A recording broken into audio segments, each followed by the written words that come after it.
مالكش في فرانكو خالص؟ لا، دي عندي مشكله كبيره جدا. انا اقراه ما اكتبوش. تقراه ما اكتبوش. يعني خدت كورسات في قرايه بس. في القرايه.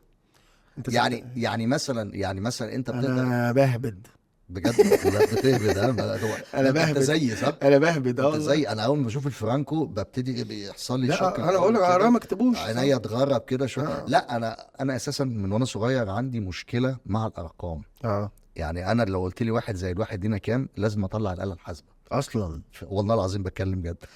فبالتالي انا عندي عقده من الارقام دي، عندي دي حاجه معروفه علميا يعني. فتخيل بقى لما الاقي واحد باعت لي رساله معروفه بيتكلم علميا؟ فيها. اسمها ايه علميا؟ ايه اسمها ايه علميا؟ هي؟ معروف. نمبر وفوبيا. هي فوبيا. واخد بالك؟ اسمها ايه ما علميا؟ ما ما ما هو اي بتبقاش كلاكيع كده. عندك هتعمل لها ما حاجه بتبقاش علميه؟ دي كده عندك انت لازم بس. يا عم موجوده. والله مشاكل عندك انت موجوده بس. صدقني، صادفتها في 3 4 تانيين اعرفهم. اه تمام. هم من العيله عندي. من العيله. تبقى طيب وراثيه. ما احنا كده فهمنا الموضوع. بجد لا انتوا زي الفل. يعني الموضوع مش انتوا زي الفل.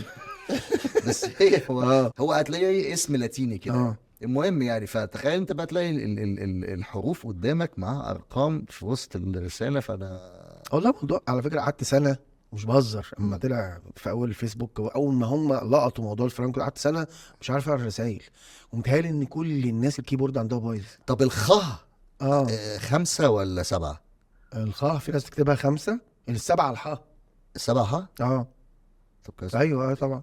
عمرك ما كتبت هي انت اتقالت لك متاكد؟ اتقالت لك.